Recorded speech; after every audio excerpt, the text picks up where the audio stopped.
ओम शांति। मुरली के मीठे वचन में आप सबका हार्दिक स्वागत है। बाबा कहते हैं, बिगड़ी हुई तकदीर को सुधारने वाला एक शिव बाबा है। बाप की याद ही आत्मा को पावन बनाती है। अपने को आत्मा समझो, देह नहीं। मन को भटकने न दे, एक बाबा को याद करें। याद का सच्चा चार्ट रखो, यही पुरुषार्थ है। तो ये थे आज की मुरली के कुछ मुख्य पॉइंट्स।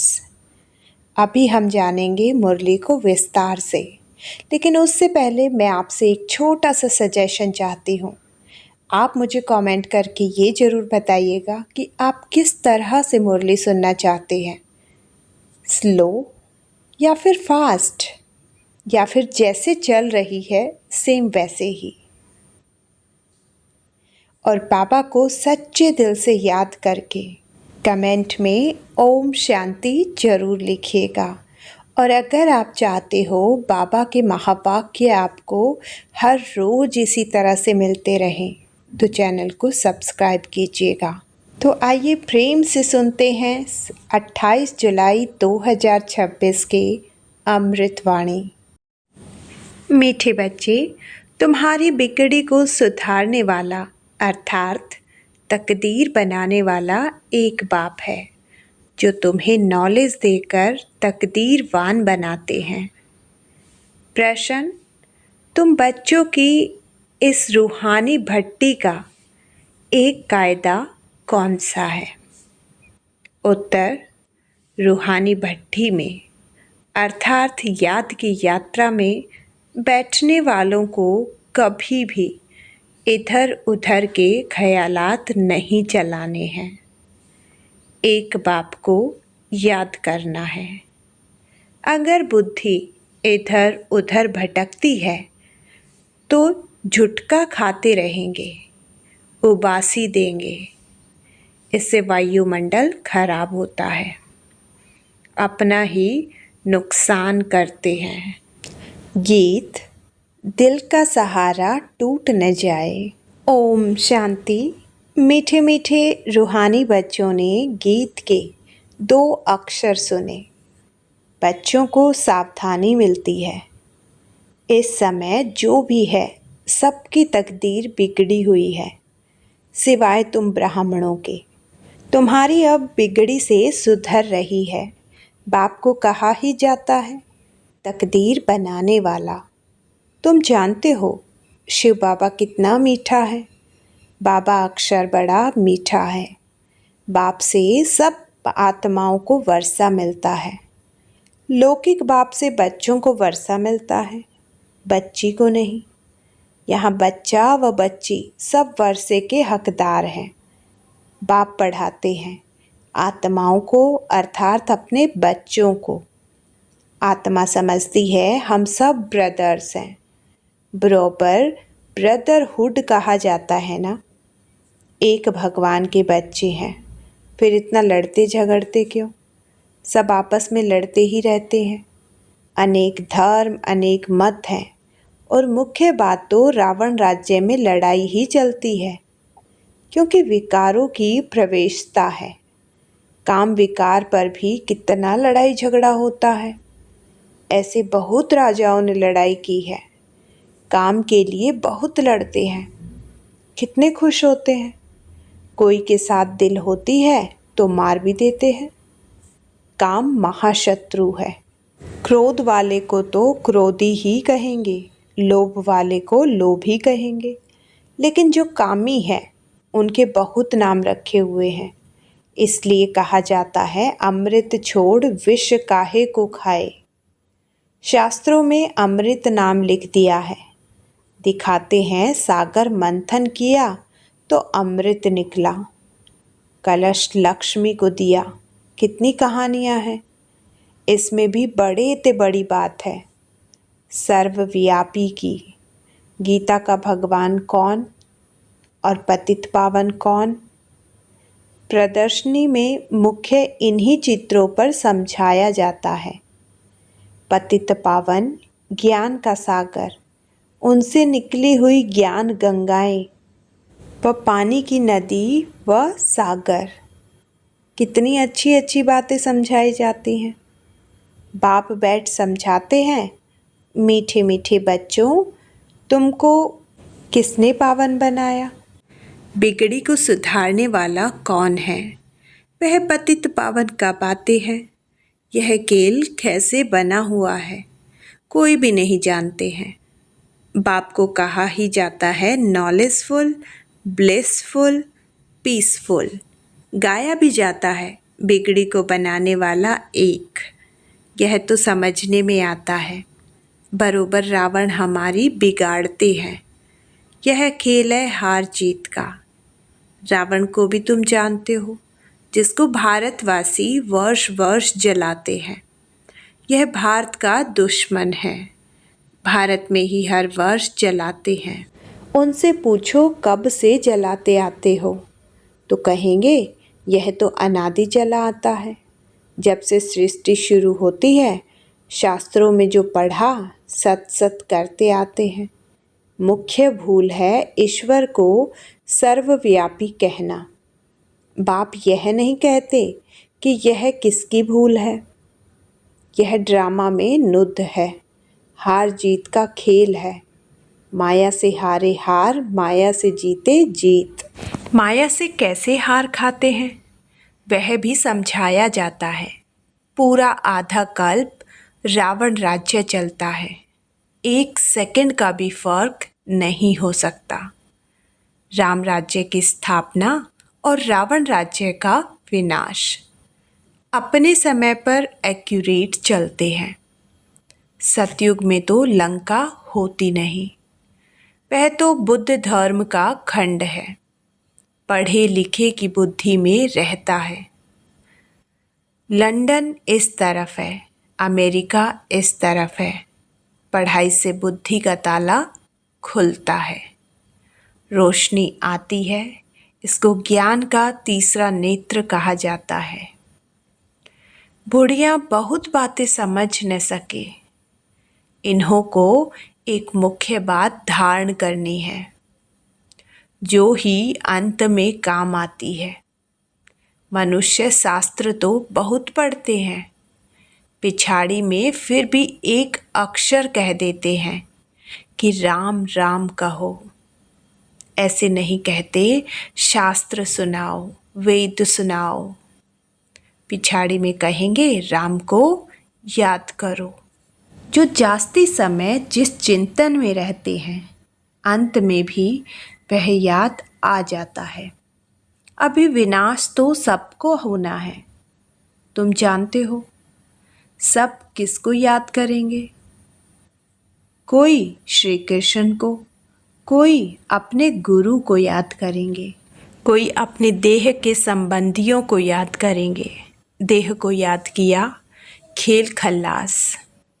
यहाँ तुमको एक ही बात समझाई जाती है कि अपने को आत्मा समझ बाप को याद करते रहो। चार्ट रखो कि हम कितना याद करते हैं। जितना याद करेंगे पावन होते जाएंगे। ऐसे नहीं कि गंगा में स्नान करने से पावन बनेंगे।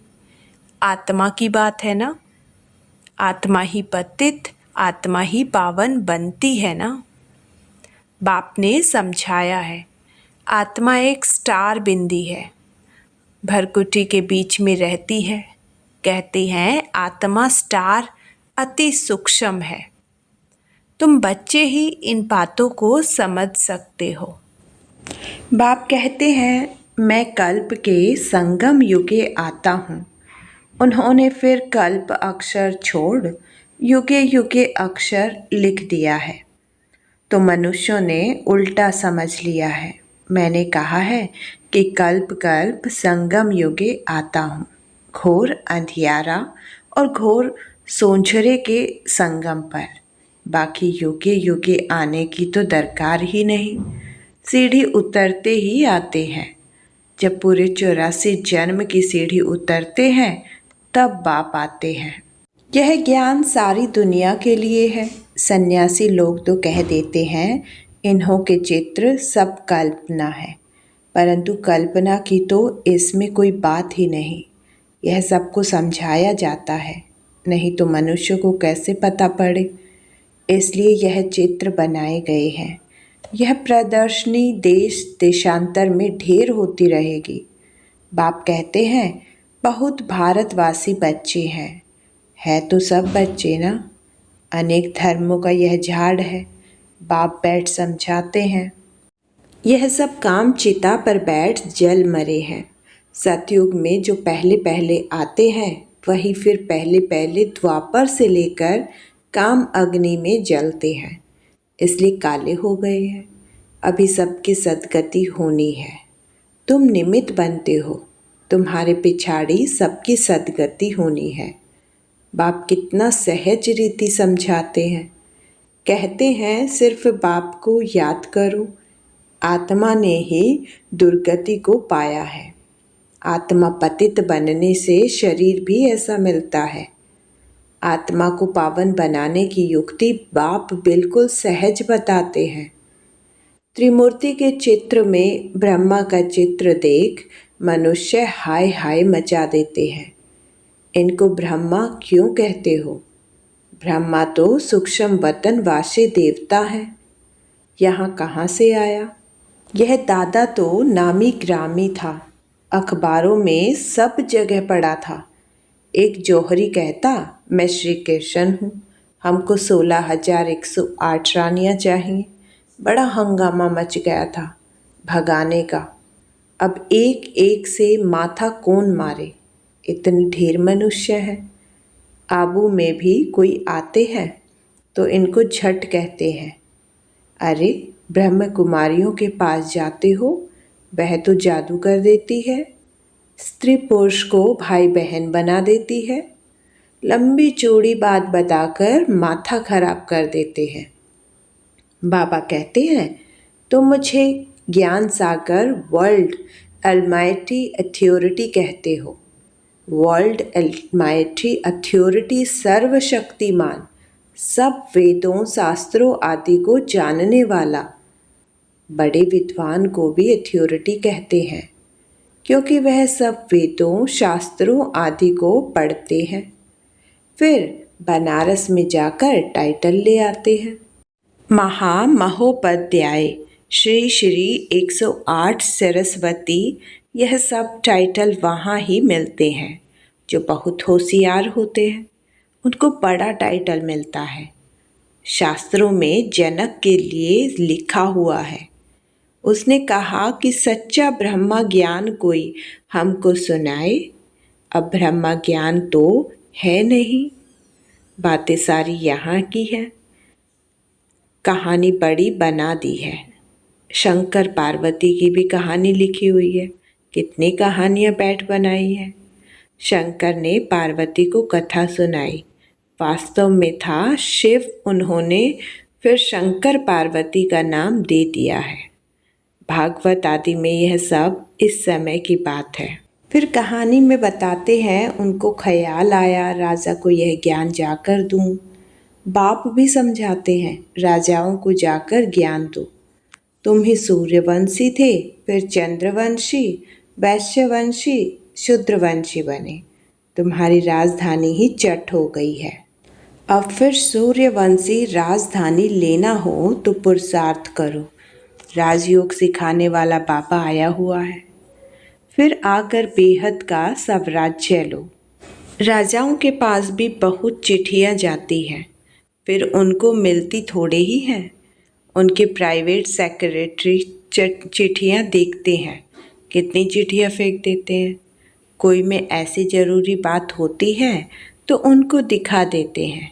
कहते हैं अस्टापा ने जनक को सेकंड में जीवन मुक्ति का साक्षात्कार कराया। यह भी अब है। अब बाप कितनी अच्छी तरह बैठ तुमको समझाते हैं। जो समझने वाले नहीं हैं वह यहाँ वहाँ देखते रहेंगे। बाबा झट समझ जाते हैं, उनकी बुद्धि में कुछ बैठता नहीं है। बाबा चारों तरफ देखते भी हैं, सभी अच्छी तरह सुनते हैं। इनकी बुद्धि कहाँ भटकती रहती है। उबासी देते रहते हैं। ज्ञान बुद्धि में नहीं बैठेगा तो झुटके खाते रहेंगे, नुकसान हो जाता है। कराची में इन बच्चों की भट्ठी थी। कोई झुटका खाता था तो फिर झट बाहर निकाला जाता था। अपने ही बैठते थे, बाहर का कोई आता नहीं था। शुरू में इन्हों का बड़ा पार्ट चला है, लंबी हिस्ट्री है। शुरू में तो बच्चियां बहुत ध्यान में चली जाती थी। अभी तक भी कहते रहते हैं जादू है। परमपिता परमात्मा को जादूगर कहते हैं ना। शिव बाबा देखते हैं, इनका बहुत प्रेम है तो देखने से ही झट ध्यान में चले जाते हैं। वैकुंठ तो भारतवासियों को बहुत प्यारा है। कोई मरता है तो भी कहते हैं वैकुंठवासी हुआ, स्वर्गवासी हुआ। अभी यह तो है ही नर्क, सब नर्कवासी हैं। तब तो कहते हैं फलाना स्वर्गवासी हुआ, परंतु स्वर्ग में तो कोई जाता ही नहीं है। अभी सिर्फ यह तुम जानते हो हम स्वर्गवासी थे, फिर 84 जन्म ले नर्कवासी बन गए हैं। अब फिर बाबा स्वर्गवासी बना रहे हैं। स्वर्ग में है राजधानी, राजधानी में बहुत पद हैं। पुरुषार्थ कर नर से नारायण बनना है। तुम जानते हो यह मम्मा बाबा भविष्य में लक्ष्मी नारायण बनते हैं। अभी पुरुषार्थ कर रहे हैं, इसलिए कहा जाता है फॉलो मदर फादर। जैसे यह पुरुषार्थ करते हैं तुम भी करो। यह भी याद में रहते हैं, स्वदर्शन चक्रधारी बनते हैं। तुम बाप को याद करो और वर्षे को याद करो, त्रिकालदर्शी बनो। तुमको इस सारे चक्र का ज्ञान है, इसमें तत्पर रहो, औरों को समझाते रहो। इस सर्विस में ही लगे रहेंगे तो और कोई धंधा आदि याद नहीं पड़ेगा। अच्छा, मीठे मीठे सिकिलते बच्चों प्रति माता पिता बाप दादा का याद प्यार और गुड मॉर्निंग। रूहानी बाप की रूहानी बच्चों को नमस्ते। धारणा के लिए मुख्य सार। नंबर 1, सतयुग में उच्च पद पाने के लिए माता पिता को पूरा फॉलो करना है, उनके समान पुरुषार्थ करना है, सेवा में तत्पर रहना है, एकाग्र हो पढ़ाई करनी है। पॉइंट नंबर 2, याद का सच्चा चार्ट रखना है। अपने को आत्मा समझ बाप को याद करना है। देह व देहधारियों को याद नहीं करना है। वरदान, अपने हाईएस्ट पोजीशन में स्थित रहकर हर संकल्प, बोल और कर्म करने वाले संपूर्ण निर्विकारी भाव। संपूर्ण निर्विकारी अर्थात किसी भी परसेंट में कोई भी विकार तरफ आकर्षण न जाए, कभी उनके वशीभूत न हो। हाईएस्ट पोजीशन वाली आत्माएं कोई साधारण संकल्प भी नहीं कर सकती। तो जब कोई भी संकल्प व कर्म करते हो तो चेक करो कि जैसा ऊंचा नाम वैसा ऊंचा काम है।